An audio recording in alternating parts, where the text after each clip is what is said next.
Hey everyone, welcome back again to the JEE planet जहां हम बात करने वाले हैं हमारे जेई के प्रिपरेशन की।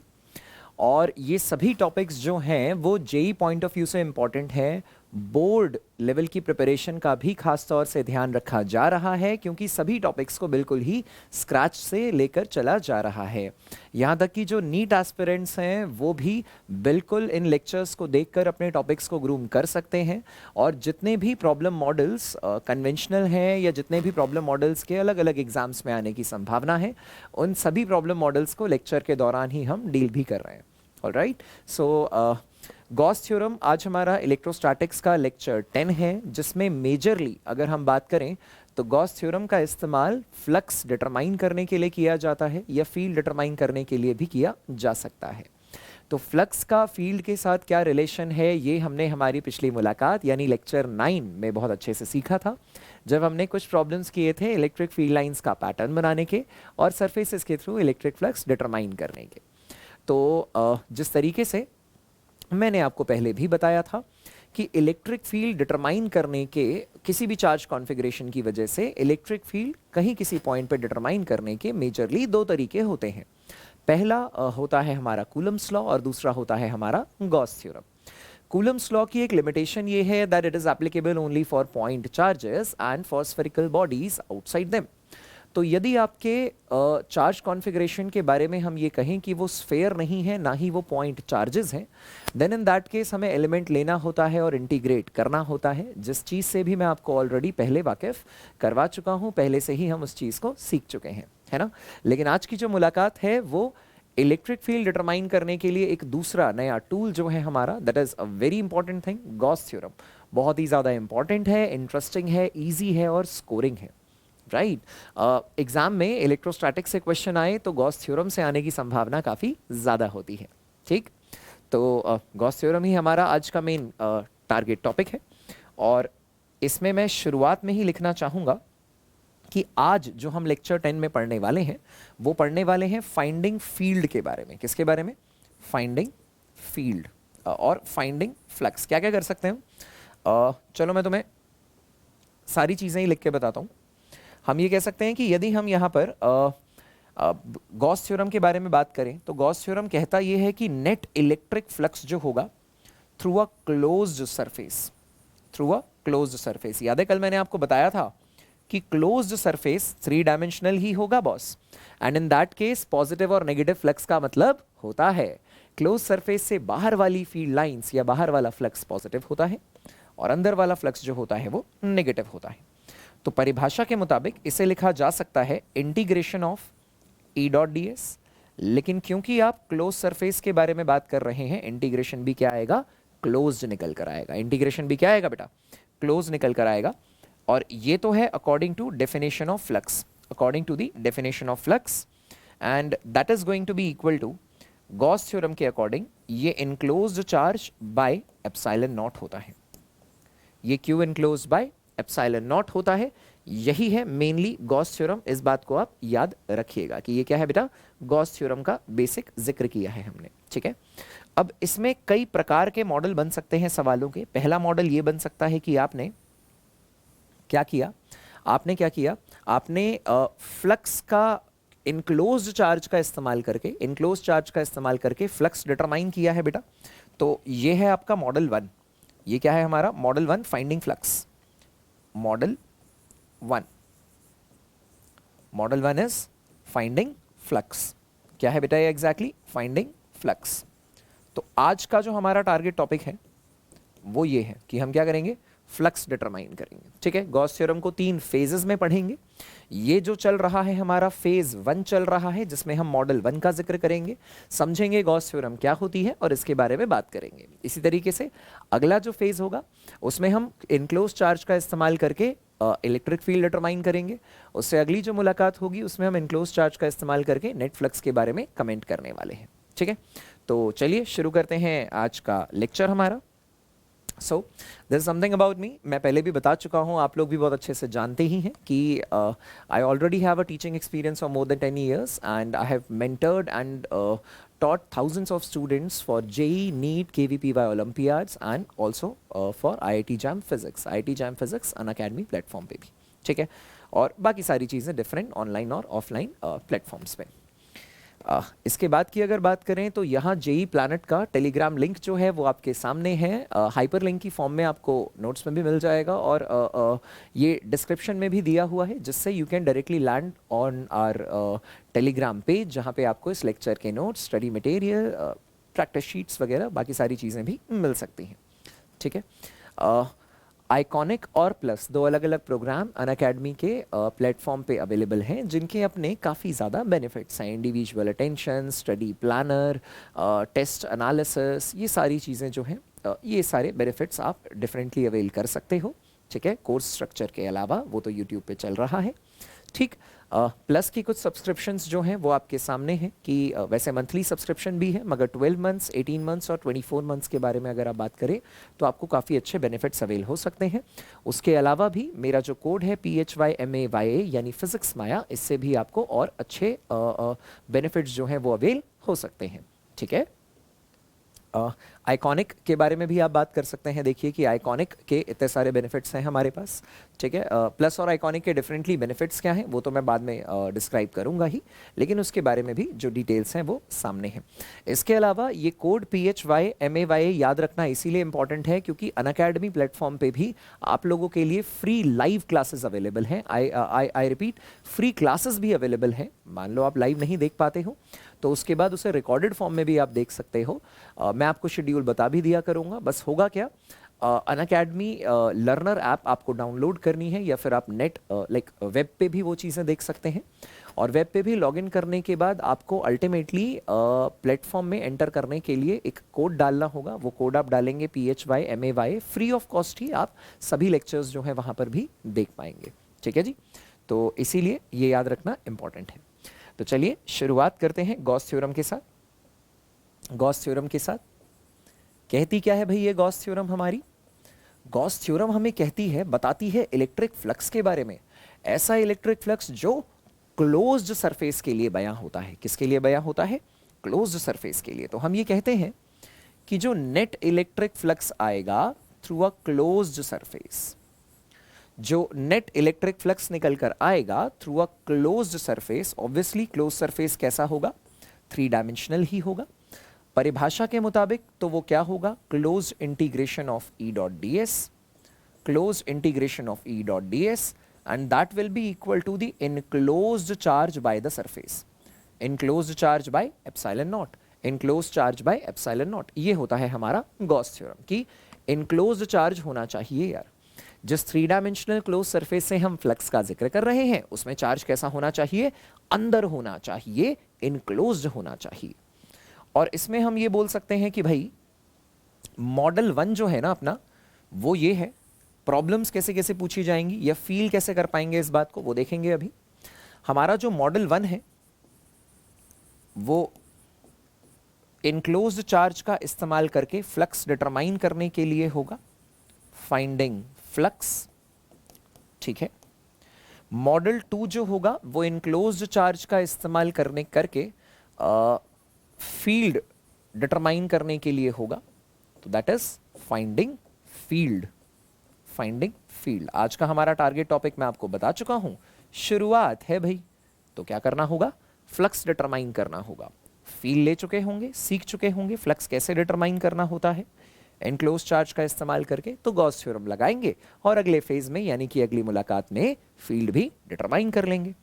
एंड अपार्ट फ्रॉम दैट जो मॉडल 3 होगा वो ये होगा, model 3।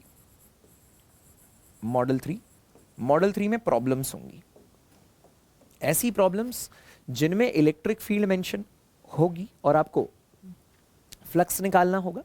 And apart from that आपको एनक्लोज्ड चार्ज भी डिटरमाइन करने के लिए दिया जा सकता है। तो ये प्रॉब्लम्स होंगी, एनसीईआरटी प्रॉब्लम्स भी होंगी, ठीक है। Previous year and NCERT problems, PYQs होंगे और एनसीईआरटी प्रॉब्लम्स होंगी, ठीक है जी। बात समझ में आ गई है हमें? ऑलराइट, सो इस तरीके से हम आगे बढ़ने वाले हैं। अब मान लीजिए हम कुछ एग्जाम्पल्स का जिक्र करते हैं, कुछ इलस्ट्रेशंस लेकर चलते हैं। देखिए इलस्ट्रेशन 1, आपने कहा ये इलस्ट्रेशन 1 जो है ये PYQ है, ये एक प्रीवियस ईयर क्वेश्चन है और previous year question JEE NEET boards ऐसा और इसके जैसा सवाल जो है वो बोर्ड्स में तो खैर आ ही चुका है यार सबसे, उसके अलावा जेई और नीट में भी इसके जैसे सवाल आ चुके हैं। ठीक है, अब इसका यूज कैसे करने वाले हैं वो बात की बात है, मगर पहले सवाल सुनते हैं क्या है। सवाल ये है कि हमारे पास एक स्क्वायर शीट है, that's a square sheet. Alright, ऐसे बना देते हैं। देखिए ये रही हमारी स्क्वायर शीट और इस स्क्वायर शीट में क्या दिया हुआ है, स्क्वायर शीट में ये दिया हुआ है कि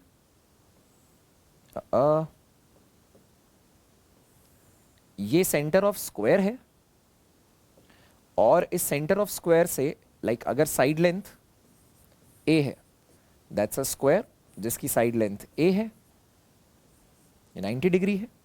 सेंटर ऑफ स्क्वायर से a/2 दूरी ऊपर there is a Q0 charge. ये दूरी कितनी है, a/2 दूरी ऊपर there is a Q0 charge. ठीक है, और आपसे कहा गया है determine flux through square sheet, determine flux, electric flux through square sheet. तो आप क्या करेंगे, आप सबसे पहले कहेंगे कि सर ये वाला सवाल करने के लिए अगर मैं इस पॉजिटिव चार्ज की वजह से, मान लीजिए +Q0 है, इस पॉजिटिव चार्ज की वजह से मैं इसे एक बार और क्लियरली मेंशन कर देता हूं। देखिए इस पॉजिटिव चार्ज +Q0 की वजह से अगर मैं स्क्वायर शीट के डिफरेंट रीजन्स पे फील्ड निकालूं और एरिया लेके फिर दोनों के बीच का एंगल कंसिडर करके यानी डॉट प्रोडक्ट लेके इंटीग्रेट करूं, तो वो इसको करने का एक तरीका हो सकता है, but it will be too exhaustive, it will be too exhaustive. Way one taking element and integration approach. Way one कैसी है, इंटीग्रेशन अप्रोच है, लेकिन इस इंटीग्रेशन अप्रोच के साथ समस्या क्या है,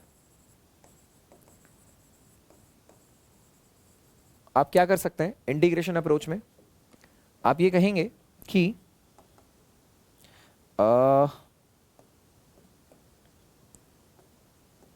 देखिए ये स्क्वायर शीट है, आपने कहा कि इसकी वजह से Q0 चार्ज की वजह से, यहाँ +Q0 चार्ज है, अगर मान लीजिए मैं कोई भी रेक्टेंगुलर स्ट्रिप कंसिडर कर रहा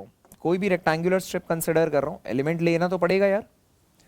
तो ये जो रेक्टेंगुलर स्ट्रिप है इसका एरिया वेक्टर जो है वो नीचे को n वेक्टर या ds वेक्टर ऐसा होगा या dA वेक्टर ऐसा होगा, और आपने कहा इस पॉजिटिव चार्ज की वजह से इलेक्ट्रिक फील्ड जो है वो इस एलिमेंट पे कुछ यूं को है, लाइक दिस। ठीक है, लेकिन आप देखेंगे कि यहाँ पे भी हर एक एलिमेंट पे इलेक्ट्रिक फील्ड की जो डायरेक्शन है वो अलग अलग आएगी, लाइक दिस। और अलग अलग जगह पे आप समझ रहे हो मेरी बात, अलग अलग जगह पे ये सेंटर के एग्जैक्टली ऊपर है, तो सेंटर से आपने इधर एक एलिमेंट लिया x दूरी पे, अगर आप उधर एक एलिमेंट ले लेते y दूरी पे, तो फिर आप कहते कि देखो यार इसका एरिया वेक्टर जो है वो नीचे है n कैप और ds कैप। मैं बस बताना और समझाना तो मैं ये चाह रहा हूं कि इंटीग्रेशन करना यहां पे बहुत ज़्यादा ईजी नहीं है और ज़बरदस्ती की मैथ्स लगाने वाली बात है बस। क्यों ऐसा, क्योंकि देखो हर जगह एलिमेंट्स के बीच का जो एंगल है ना वो भी चेंज हो रहा है। एक तो दूरी बदलने के कारण इलेक्ट्रिक फील्ड का मैग्नीट्यूड बदला, और क्योंकि वो एक वेक्टर फिजिकल क्वांटिटी है यार, हर पॉइंट पे डायरेक्शन भी बदली। तो इलेक्ट्रिक फील्ड वेक्टर के मैग्नीट्यूड और डायरेक्शन के इतने ज्यादा वेरिएशन के कारण एलिमेंट लेके इंटीग्रेट करना will not be an easy option. Visualise करने में ही इतनी मशक्कत हो रही है, तो सॉल्व करने में तो यार जान निकल जाएगी, ठीक है ना। उसको इसीलिए हम क्या करेंगे, अवॉइड करने वाले हैं, ठीक है। सो अवॉइड दिस। सही तरीका क्या रहेगा इस बात को समझते हैं। तो इसके लिए मैं बताऊंगा आपको वे 2, इसके लिए सीखेंगे इलस्ट्रेशन 1 का ही वे 2।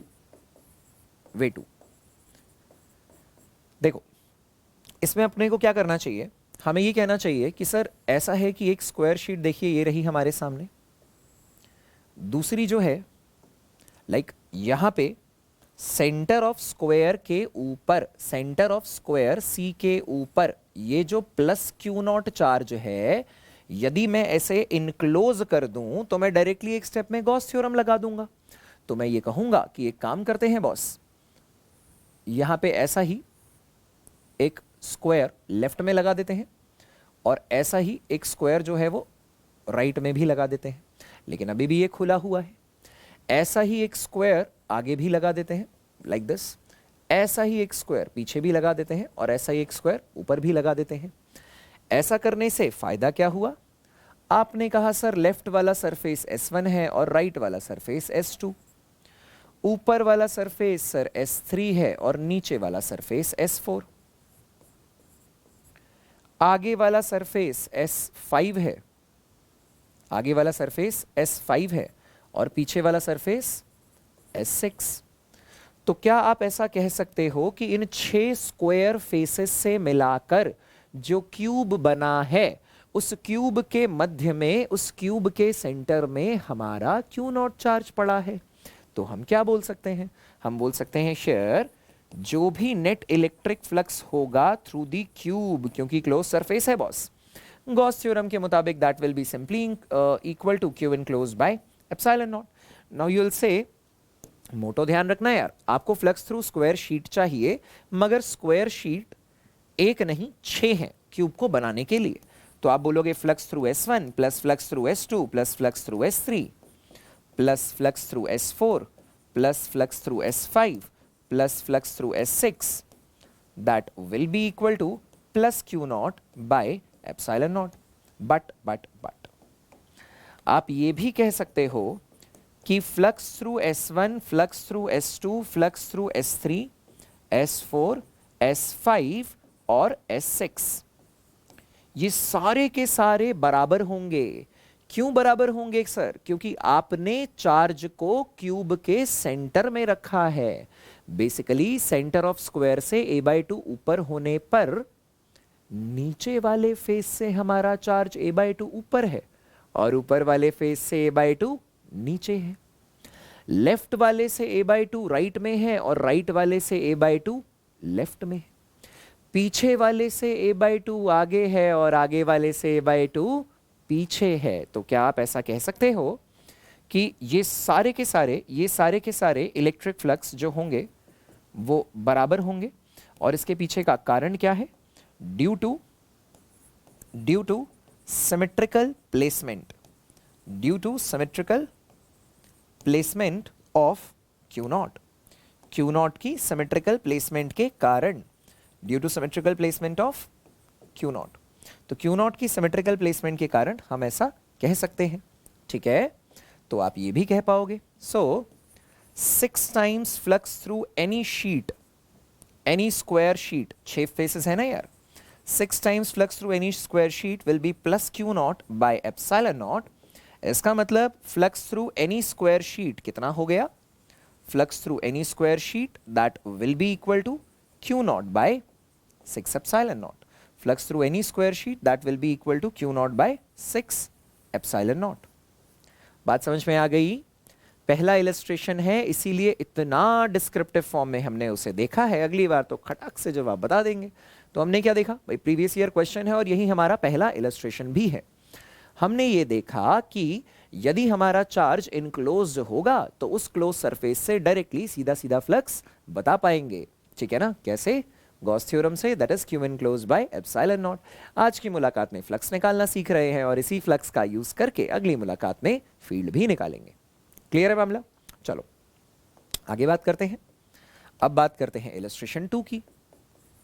इलस्ट्रेशन 2 में क्या करना है, फ्लक्स थ्रू क्यूब बताना है। Determine flux through the cube, determine flux through the cube.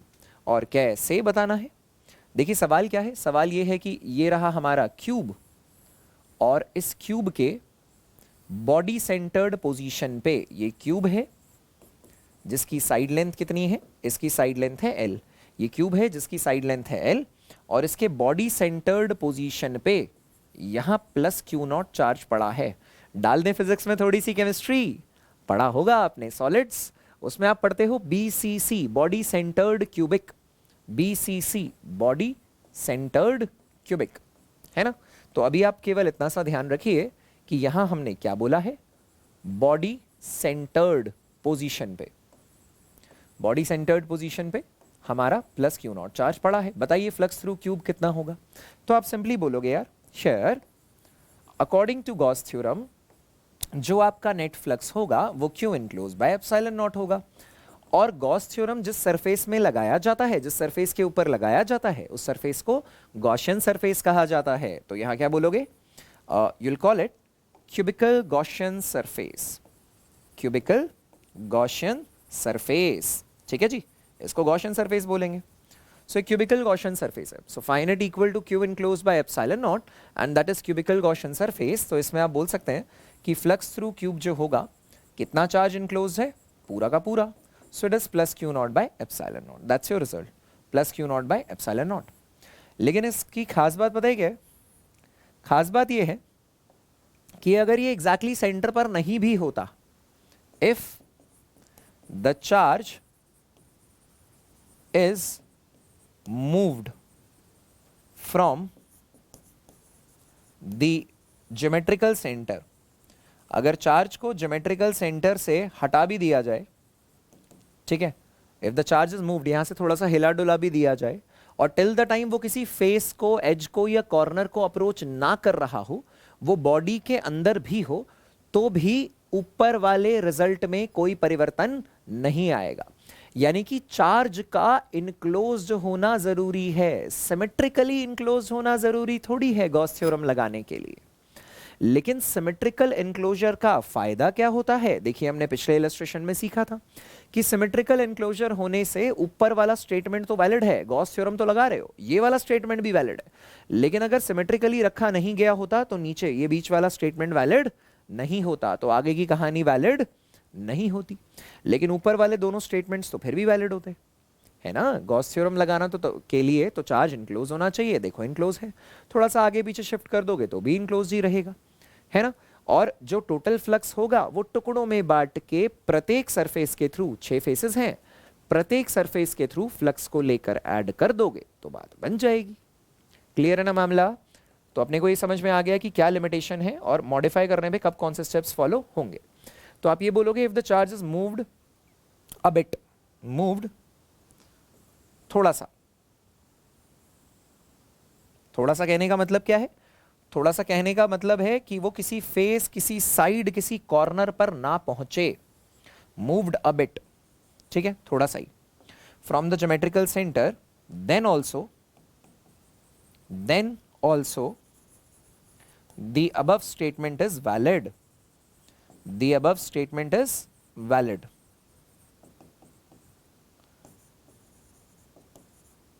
but then जो फ्लक्स थ्रू क्यूब होगा वो 6 times flux through any face नहीं होगा, 6 times flux through any face नहीं होगा। इस टाइम पे तो है, इस टाइम पे आप इसको लिख सकते हो 6 times flux through any face, जो आपने पीछे लिखा भी, जो आपने पीछे लिखा भी था। क्लियर है मामला। लेकिन थोड़ा सा हिलाने डुलाने के बाद भी वो अंदर ही रहेगा। क्लियर है। Now the next illustration is illustration 3, face centred के बारे में बात करते हैं। सवाल वही है, फ्लक्स थ्रू क्यूब आपको डिटरमाइन करना है और अब की बार चक्कर क्या है, फेस सेंटर्ड है, फेस सेंटर्ड है, ठीक। तो आप क्या करेंगे, ये लिया आपने क्यूब, इस क्यूब की लेंथ जो है, इस क्यूब की साइड जो है, साइड वो a है, ठीक है, और ये फेस है, और इस फेस के एग्जैक्ट सेंटर में आपने प्लस Q0 चार्ज रख दिया है, प्लस Q0 चार्ज रख दिया है। और आपसे पूछा गया है बताइए फ्लक्स थ्रू एनी क्यूब कितना होगा। तो आप क्या कहेंगे, आप कहेंगे सर पहले तो ना अगर गॉस थ्योरम लगाना चाहते हो, गॉस थ्योरम लगाना चाहते हो तो आपको ना इस चार्ज को इनक्लोज करना पड़ेगा, ठीक, क्योंकि गॉस थ्योरम इनक्लोज चार्ज पे ही लगेगी यार। तो अब अगर चार्ज इनक्लोज्ड है ही नहीं तो इनक्लोज करने के लिए क्या करें, क्यों ना ऐसा ही एक क्यूब इसके राइट में भी लगा दें, उससे फायदा क्या होगा, सिमेट्रिकल एनक्लोजर हो जाएगा यार, सिमेट्रिकल एनक्लोजर।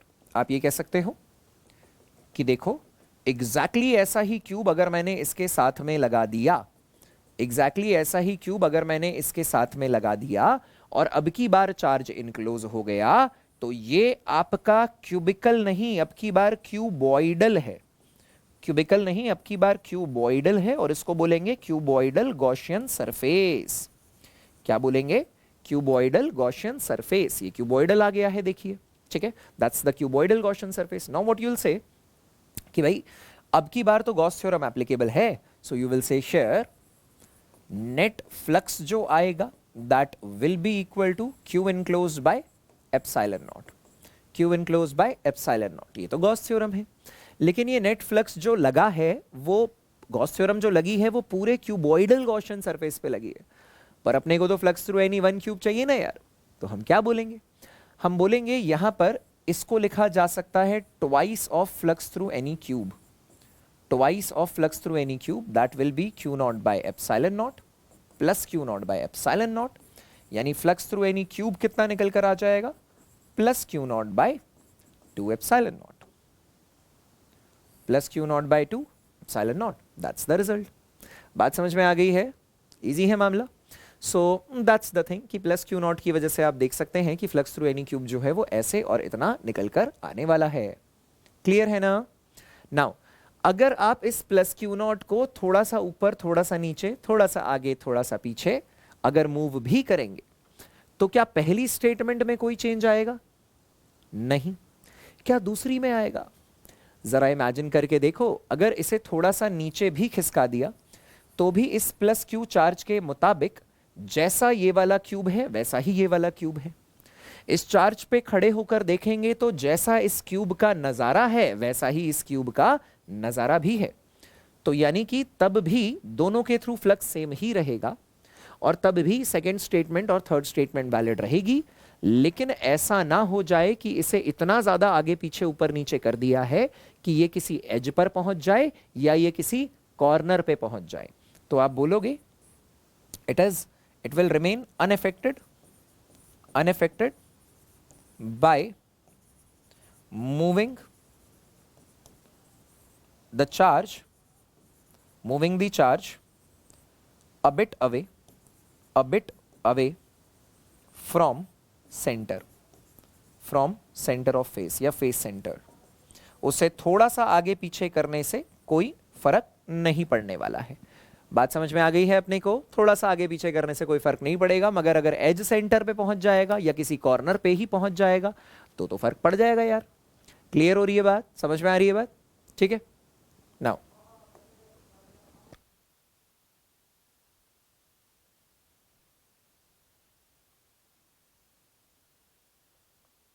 क्लियर हो गया होगा मामला? ठीक है, चलिए बढ़ाते हैं डिस्कशन को आगे और अब बात करते हैं अगले इलस्ट्रेशन की, दैट इज इलस्ट्रेशन 4। ठीक है, कैसे करेंगे इस इलस्ट्रेशन 4 को? हम ये कहेंगे कि अब की बार हमारा ये क्यूब ही है, जिस क्यूब का साइड लेंथ जो है वो L है। क्यूब का क्या है? साइड लेंथ जो है वो L है। ठीक है, और इस क्यूब के साइड लेंथ में हम ये कह सकते हैं कि अब की बार एज के सेंटर पे, आई रिपीट एज के सेंटर पे यानी L/2 पे यहां हमारा प्लस क्यू नॉट चार्ज पड़ा है। ठीक है, और सवाल वही है कि इस प्लस क्यू नॉट चार्ज की वजह से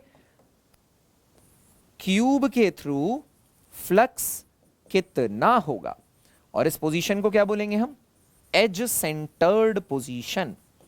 एज सेंटर्ड पोजीशन है ना, फिजिक्स में मिला रहे हैं अभी थोड़ी सी केमिस्ट्री, फिर आ जाएंगे हमारे भी कोर लेवल सवालों पे, अभी बस फील ले रहे हैं। ठीक, नाउ इसमें क्या है, आप फिर से कहेंगे कि देखो इसको सॉल्व करने का तरीका एक ही है कि आपको इस चार्ज को इनक्लोज करना है।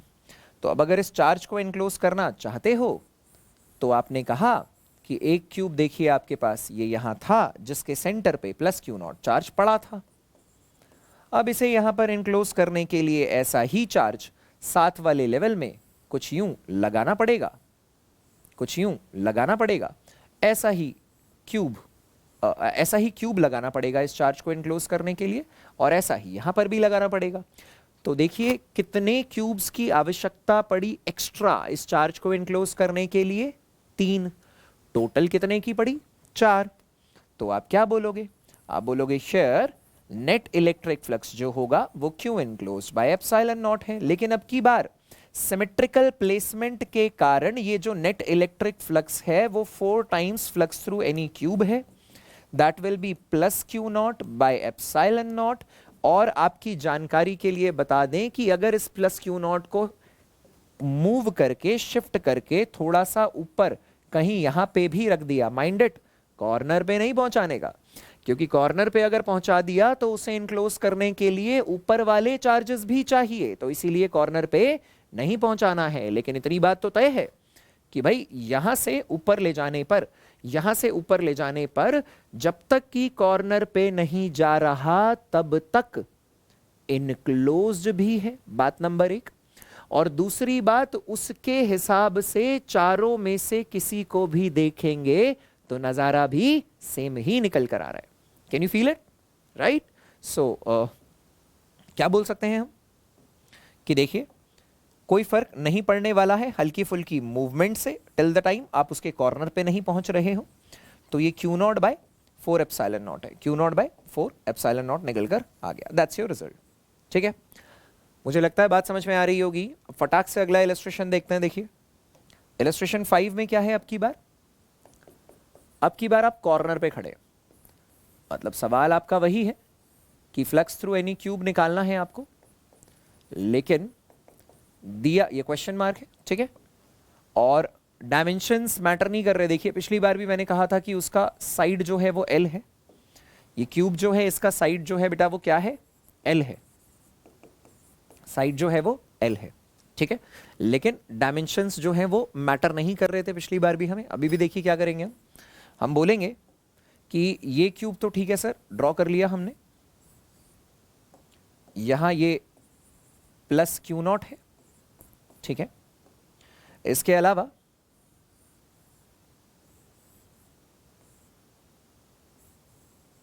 लाइक दिस, और इसके अलावा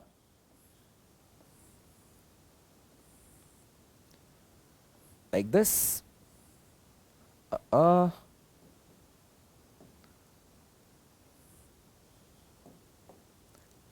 कुछ ऐसा। Can you feel it? ऐसे ही एक लेयर ऊपर भी चाहिए अपने को, और ऐसी ही एक लेयर जो है वो नीचे भी चाहिए। तो if you are able to count it, अगर आप इसे काउंट करने की कोशिश करेंगे तो आप कहेंगे कि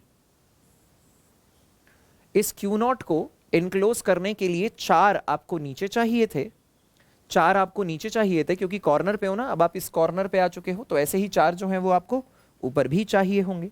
नीचे वाले 4 क्यूब्स का वो अपर कॉर्नर फॉर्म कर रहा होगा और ऊपर वाले 4 कॉर्नर्स का लोअर कॉर्नर, तो 4 क्यूब्स का लोअर कॉर्नर। तो आप क्या बोलेंगे, नेट इलेक्ट्रिक फ्लक्स जो है, जो 8 times flux through any cube है, that will be equal to Q enclosed by epsilon naught, that will be equal to Q enclosed by epsilon naught, यानी कि फ्लक्स थ्रू एनी क्यूब कितना निकल कर आ जाएगा, that will be Q enclosed bye 8 epsilon not, which means plus q naught by 8 epsilon naught, plus q naught by 8 epsilon naught, flux through any cube will be plus q naught by 8 epsilon naught। बात समझ में आ गई है? सो ये इस हिसाब से आप फ्लक्स थ्रू एनी क्यूब निकाल सकते हैं, राइट। मुझे लगता है अब समझ में आ गया होगा क्या करना है ना। इसी पे बेस ना एक previous year IIT JEE question उठाते हैं। इलस्ट्रेशन 6, ये क्या है, ये प्रीवियस ईयर है, previous year questions IIT JEE, ठीक है, जिसे आप JEE एडवांस के नाम से आजकल आप जानते हैं। क्वेश्चन क्या है, क्वेश्चन है determine flux through any face, determine flux through any face,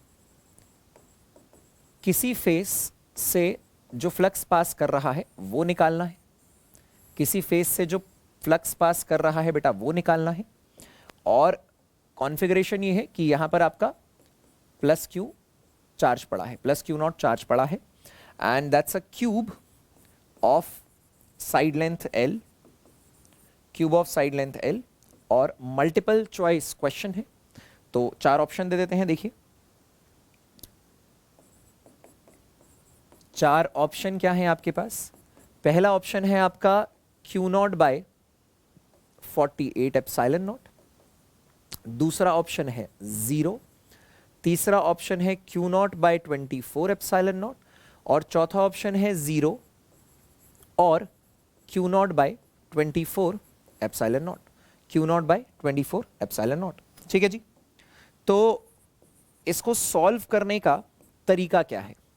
तो आप ऐसा बोल सकते हो कि सर वी नो कि शेयर जो फ्लक्स थ्रू एनी क्यूब है, फ्लक्स थ्रू क्यूब जो है, देखिए जरा पिछले इलस्ट्रेशन में हमने जब कॉर्नर वाले चार्ज के बारे में बात थी, तो कॉर्नर वाले चार्ज की वजह से फ्लक्स थ्रू एनी क्यूब जो है वो कितना निकाला था?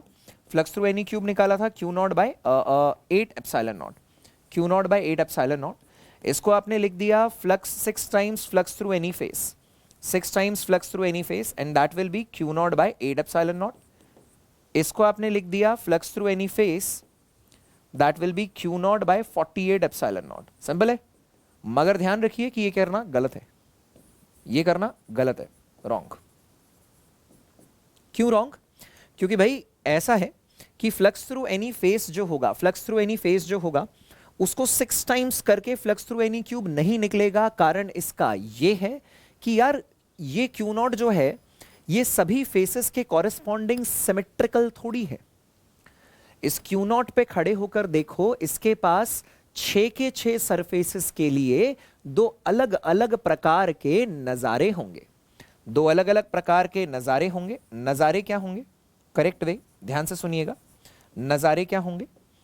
आप ये बोलेंगे कि एक तो टाइप 1 सरफेसेस ये हैं जिसके एग्जैक्ट कॉर्नर पे हमारा जो चार्ज है Q0 वो पड़ा है, ये प्लस Q0। देखिए किस हिसाब से पड़ा है, जैसे टाइप 1 सरफेसेस हैं, टाइप 1 सरफेसेस हैं।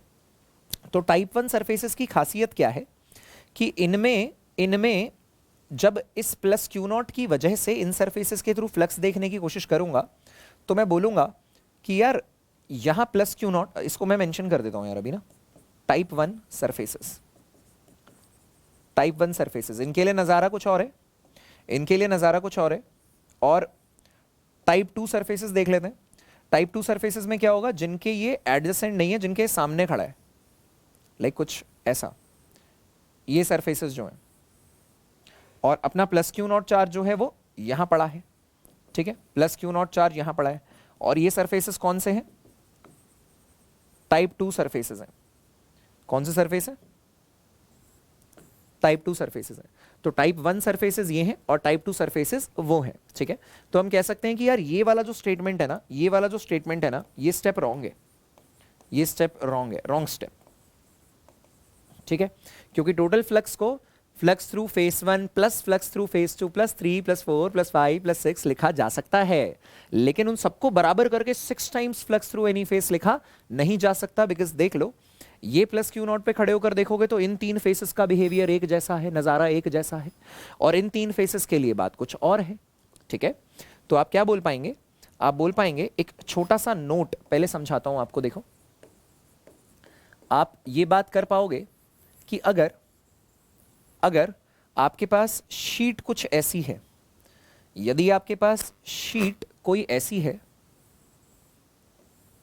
और इसके सेंटर पे प्लस Q0 चार्ज पड़ा है, तो आप बोलेंगे कि यार इस प्लस Q0 की वजह से ना जो इलेक्ट्रिक फील्ड लाइन से, देखिए वो शीट के अलोंग ऐसे जा रही है, जो इलेक्ट्रिक फील्ड लाइन से वो शीट के अलोंग ऐसे जा रही है, जो शीट से टच हो रही है। बाकी जो इधर ऊपर नीचे जाएंगी, चारों तरफ बाहर जाएंगी ना, वो तो शीट के कॉन्टैक्ट में ही नहीं होंगी। पर जो शीट के कॉन्टैक्ट में है वो शीट के पैरेलल है। आई रिपीट, कोई भी ऐसी लाइन नहीं है जो टच करके एंगल पे इंटरसेक्ट करके निकले। जो शीट से कांटेक्ट में है वो शीट के पैरेलल है, और जो शीट के कांटेक्ट में है, यदि वो शीट के पैरेलल है, तो आप बोलेंगे कि भाई इसका एरिया वेक्टर तो ऐसा होगा, एरिया वेक्टर ऐसा होगा, इलेक्ट्रिक फील्ड वेक्टर ऐसे है, और दोनों के बीच का एंगल जो है वो हर पल 90 डिग्री ही रहना है, 90 डिग्री ही रहना है। तो कंक्लूजन ये है कि यहां पर जो भी इलेक्ट्रिक फ्लक्स होगा थ्रू द सरफेस वो कितना निकल कर आएगा, वो जीरो निकल कर आएगा। फ्लक्स थ्रू द सरफेस कितना निकल कर आएगा, जीरो निकल कर आएगा। ठीक है जी। तो आप ये कह सकते हैं कि टाइप 1 सरफेसेस के लिए, टाइप 1 सरफेसेस के लिए आप ये कह सकते हैं कि देखो जब प्लस क्यू नॉट चार्ज आपने यहां रखा था और इस पे से इलेक्ट्रिक फील्ड लाइंस ऐसे बाहर आ रही थी, ऐसे बाहर आ रही थी, तो इसका जो एरिया वेक्टर है, इसका जो एरिया वेक्टर है वो तो ऐसा था, इसका एरिया वेक्टर ऐसा था। इलेक्ट्रिक फील्ड लाइंस ऐसी है, इलेक्ट्रिक फील्ड वेक्टर ऐसे है बेटा। दोनों के बीच का एंगल कितना है, दोनों के बीच का एंगल 90 डिग्री है, दोनों के बीच का एंगल 90 डिग्री है। फ्लक्स जीरो हो गया। इस सरफेस के थ्रू देखोगे तो इस सरफेस का एरिया वेक्टर यार इधर होगा, ठीक है। और इलेक्ट्रिक फील्ड लाइंस इस सरफेस के थ्रू देखेंगे तो सरफेस को टच करने वाली वो होंगी जो सरफेस के पैरेलल जा रही हैं। फिर इनके बीच का एंगल कितना हो गया, 90 हो गया। कुछ कुछ बात समझ में आई। कल की क्लास में यानी इलेक्ट्रिक फ्लक्स के टाइम पे हमने ये भी देखा था कि जब फील्ड लाइन सरफेस से पैरेलल होती हैं या एरिया वेक्टर सरफेस से परपेंडिकुलर होता है, फ्लक्स मिनिमम होता है और मिनिमम में भी बकायदा जीरो होता है ना। तो वही चीज हमने देखी है। तो यहां पे वही हो रहा है, तीसरे फेज के लिए भी वही होगा। तो आप कंक्लूड क्या करोगे, conclusion is so flux through type 1 surfaces जो हैं वो एग्जैक्टली कितना निकल कर आएगा, zero. Flux through type 1 surface कितना निकल कर आया भाई, जीरो। ठीक है। और फ्लक्स थ्रू टाइप 2 सरफेस जो होगा वो एक जैसा होगा मगर जीरो नहीं होगा, वो एक जैसा होगा मगर जीरो नहीं होगा। तो आप कहेंगे इसका एरिया वेक्टर यहां है, नीचे वाले का एरिया वेक्टर कहीं यहां है और इस वाले का एरिया वेक्टर कहीं बाहर को है, राइट। और यहां जो प्लस क्यू नॉट चार्ज है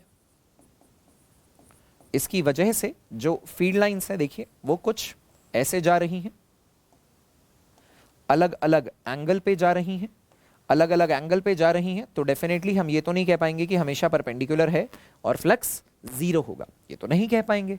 तो क्या कह पाएंगे भाई, हम बोलेंगे share flux through any cube which will not be 6 times flux through any face that is equal to q naught by 8 epsilon naught। ये तो हमने पिछले ही इलस्ट्रेशन में सीखा है। लेकिन इस इलस्ट्रेशन के बाद जब अक्सर मैं आईआईटी का प्रीवियस ईयर सवाल कराता हूं और जब एक्चुअल एग्जाम में भी बच्चे बैठे थे तो खटाक से गलत करके आ गए थे, गलत करके आ गए थे, ठीक है ना। तो हमें करेक्ट करना है इसको।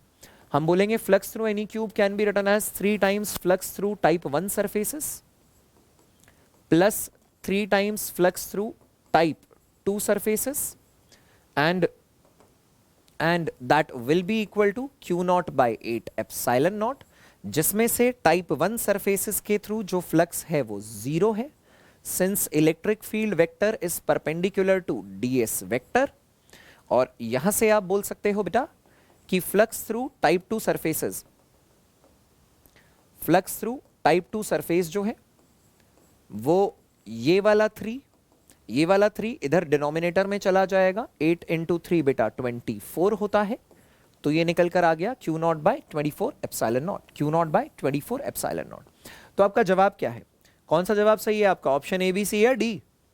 आपका जवाब ऑप्शन सी नहीं है, आपका जवाब ऑप्शन डी है। क्योंकि 3 फेसेस ऐसे भी तो थे, 3 फेसेस ऐसे भी तो थे जिनके थ्रू जीरो था, तभी तो बचे हुए 3 के through q naught by 24 epsilon naught आया है ना। और सवाल क्या है, सवाल है फ्लक्स थ्रू एनी फेस बताइए। तो किसी फेस के थ्रू जो फ्लक्स है वो या तो जीरो हो सकता है या फिर q naught by 24 epsilon naught हो सकता है। बात समझ में आ गई है ना। चलो ध्यान रखना है इस बात को। That was a previous year question, previous year IIT JEE question जो काफी ज्यादा हेल्पफुल रहने वाला है आपके लिए, ठीक है। नाउ कुछ इलस्ट्रेशंस और लेते हैं। देखिए एक छोटा सा नोट, ये भी प्रीवियस ईयर क्वेश्चन है, इसे मैं नोट की फॉर्म में बता रहा हूं।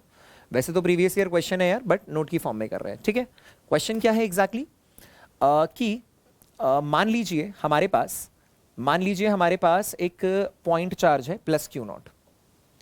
If the charge is concentrated, if the charge is concentrated at a point, then changing the dimensions of Gaussian surface, changing the dimensions of Gaussian surface, Gaussian surface की dimensions अगर आप change भी कर दोगे, Gaussian surface won't affect the flux, won't affect the flux till the time charge is enclosed, till the time charge is enclosed. ठीक है. For example, example के तौर पे आप ये बोल सकते हैं, मान लीजिए यहां पे प्लस क्यू नॉट चार्ज है, ठीक है, और इससे आर दूरी पर एक आर रेडियस का मैंने क्या किया, एक स्फेयर कंसिडर किया है, और मैं ये कह रहा हूं कि 2r रेडियस का एक और स्फेयर कंसिडर किया है, ठीक है, 2r रेडियस का एक और स्फेयर कंसिडर किया है, दिस इज सरफेस 2, ठीक है, और या sphere 2 and this is surface 1 या स्फेयर 1. तो आप क्या बोल पाएंगे, आप बोल पाएंगे share flux through surface 2 and flux through surface 1 will be the same, and that will be q naught by epsilon naught. It will be the same and that will be q naught by epsilon naught. But if the charge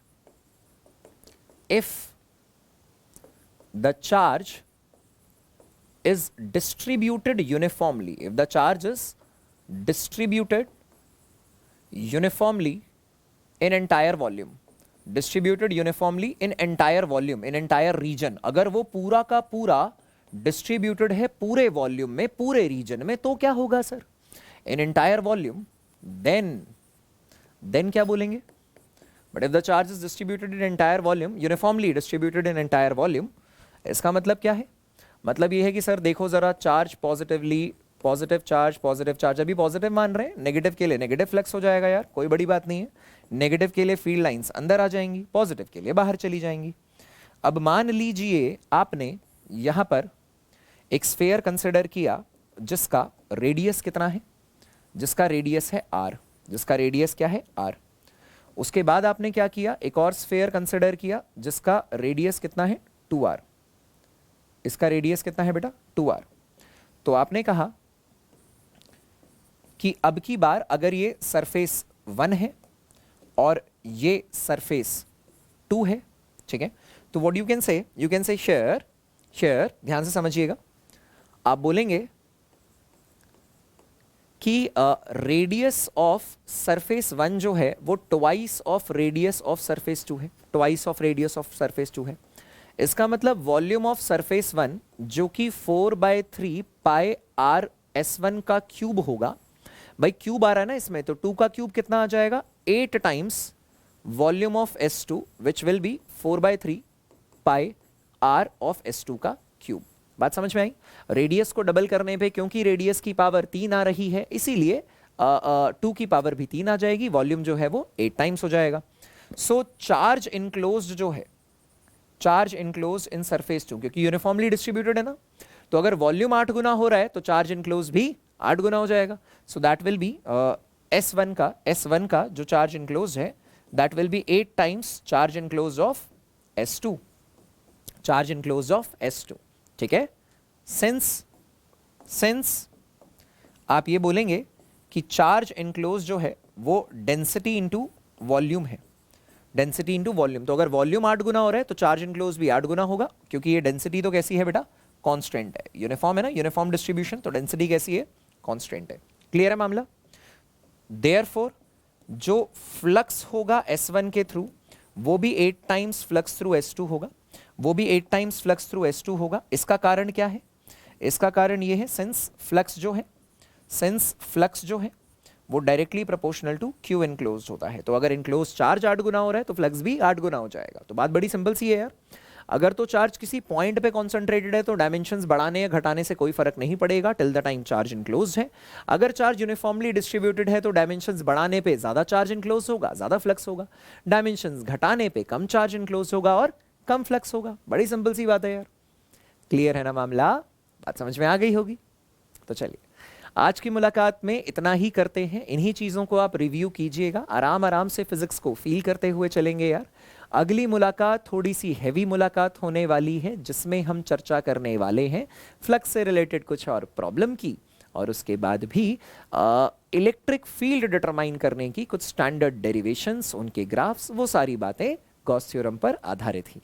clear है। और उसके बाद की मुलाकातों में बात करेंगे यार electric dipole के बारे में। तो इलेक्ट्रोस्टैटिक्स पार्ट 1 जो है वो कंप्लीट हो चुका होगा, यानी एनसीईआरटी के अकॉर्डिंग जो आपका चैप्टर 1 है इलेक्ट्रिक चार्जेस एंड फील्ड्स वो कंप्लीट हो चुका होगा। ठीक है, चलो अभी के लिए इतना ही यार। So this is the JEE planet link, ये हमारे टेलीग्राम चैनल का लिंक है, डिस्क्रिप्शन में भी आपको मिल जाएगा। इसका इस्तेमाल करके आप चैनल पे लैंड कर सकते हैं, वहाँ क्लास नोट्स और बाकी की चीज़ें आपको अवेलेबल मिल जाएगी। प्लस और आइकॉनिक के बारे में मैंने आपको पहले भी बताया है कि यार कोर्स तो आप पढ़ रहे हो, लेकिन उसके अलावा अगर आप personal guidance, study planner, study material और टेस्ट का जो आप टेस्ट अपीयर करते हो यार, असली बेंचमार्क तो वहीं पे मिलता है, उसका अगर एनालिसिस चाहते हैं, अपनी वीकनेस अपनी स्ट्रेंथ को समझना चाहते हैं, कैसे इंप्रूव करें उसके लिए पर्सनल गाइडेंस चाहते हैं, प्लानर आपका बना के दें ये चाहते हैं, तो उसके लिए आपको आइकॉनिक प्रोग्राम लेना चाहिए। ठीक है, आप ले सकते हैं। और जो कोड है PHYMAY यानी फिजिक्स माया, उसका इस्तेमाल करके अगर लोगे तो बेनिफिट भी मिलेगा। और उतना ही नहीं, उस PHYMAY फिजिक्स माया जो हमारा कोड है यार, उसका इस्तेमाल करके आप अनअकैडमी ऐप पर या अनअकैडमी वेब प्लेटफॉर्म पर भी फ्री कोर्सेज देख सकते हैं, जहां मेरे कोर्सेज तो मिलेंगे ही, लेकिन उसके अलावा डिफरेंट सब्जेक्ट और बाकी की चीज़ें जो जेई के लिए इंपॉर्टेंट है वो भी आप बिल्कुल फ्री देख सकते हो। बस कोड एंटर करके आपको प्लेटफॉर्म पे एंट्री मिल जाएगी। ठीक है, तो देखो इतना बेनिफिट किया जा रहा है यार आप लोगों के लिए, तो उसका फायदा जरूर उठाना। प्लस कोर्सेज में आपको लाइव क्लासेस मिलते हैं, वीकली टेस्ट और एक्सेस तो अनलिमिटेड मिलता ही है यार कंटेंट का। ठीक है, इसके अलावा आस्क अ डाउट फीचर जो मैं हमेशा बताता हूं आपको कि अगर घर बैठे पढ़ाई करते टाइम आपको किसी प्रकार का डाउट आता है तो इस फीचर का यूज करके स्टेप्स आपको दिए गए हैं कि पहले क्या करना है, उसके बाद क्या करना है। इन स्टेप्स को फॉलो करते हुए आप इजीली स्मूथली अपनी डाउट को क्लैरिफाई करवा सकते हैं। ठीक है, अपार्ट फ्रॉम दैट क्या उसके डूज एंड डोंट्स हैं, क्या करना चाहिए और क्या नहीं करना चाहिए, उसका भी एक डॉक्यूमेंट मैं अटैच कर देता हूं, जिससे आपको पता चल जाएगा कि प्रोसेस को स्मूथली फॉलो कैसे करना है। जो बैचेस चल रहे हैं उन बैचेस के बारे में देखो, ये सारी चीज़ें जो हैं वो सारे बैचेस के डिटेल हैं, आप प्लेटफॉर्म पे जाके उसे एक्सप्लोर ज़रूर कीजिए। ठीक है ना, एक्सप्लोरेशन करने में यार कुछ नहीं जाता, उसको आप एक बार देखो, बात समझ में आए, लगे एफिशिएंसी बढ़ रही है तो हम डेफिनेटली उसको परस्यू कर सकते हैं। हमारा भी एक बैच जो है वो बहुत जल्दी मैं आपको बताऊंगा, जिन बैचेस में मैं, मेरे साथ अमित सर, अमन सर, हम कोर जेई के लिए, हम सब जेई प्लैनेट की जो टीम है वो कोर जेई के लिए ट्रेन करेगी बहुत जल्दी। कुछ ही दिनों में, 2-3 दिनों में मैं आपको उस बैच के बारे में भी गाइड करूंगा। उसके अलावा जो बैचेस हैं वो आपके सामने हैं। टेस्ट जो होते हैं यार, टेस्ट से हमारी परफॉर्मेंस का हमें सही पता चलता है। वो टेस्ट जो है, कौन कौन से टेस्ट शेड्यूल्ड है हर वीक के, वो भी मैं आपको रेगुलरली बताता रहता हूँ। ज़्यादा से ज़्यादा टेस्ट से ज़्यादा असेसमेंट होती है यार, और हमें इंप्रूव करने का मौका मिलता है, तो इसीलिए ये टेस्ट आपको देने चाहिए। कन्वीनियंट डेट देखकर हम उसको कर सकते हैं अटेम्प्ट। ठीक है, अनअकैडमी का स्कॉलरशिप असेसमेंट टेस्ट भी कैसे कैसे होता है, क्या होता है, उसकी डिटेल्स भी जो है बेटा वो अटैच्ड है। और मुझे अनअकैडमी प्लेटफॉर्म पे फॉलो करने के लिए डिस्क्रिप्शन में लिंक इजीली अवेलेबल आपको मिल जाएगा, you can follow me over there, right. And apart from that channel को लाइक और शेयर और सब्सक्राइब ज़रूर कीजिए। सब्सक्राइब करने से समय रहते ही, जैसे हम बहुत सारा कंटेंट इस पर डाल रहे हैं, आपको पता चल जाएगा टाइम रहते ही, खटाक से आपको पता चला और फटाक से आपने अपनी पढ़ाई शुरू कर दी। और शेयर ज़रूर करो यार, ताकि ज़्यादा से ज़्यादा बच्चे जो हैं वो पढ़ सकें, इस कंटेंट से सीख सकें और जेई के लिए खुद को प्रिपेयर कर सकें। जेई के साथ साथ ये हमारे लेक्चर्स जो हैं वो KVPY, ओलंपियाड, नीट और बोर्ड पॉइंट ऑफ व्यू से भी, स्टेट बोर्ड और CBSE सभी बोर्ड्स पॉइंट ऑफ व्यू से भी काफ़ी ज़्यादा इंपॉर्टेंट है, जैसा कि आप जानते हैं। ऑलराइट, तो हंसते रहिए, मुस्कुराते रहिए, ज़ोरों शोरों से पढ़ाई करते रहिए। All the best.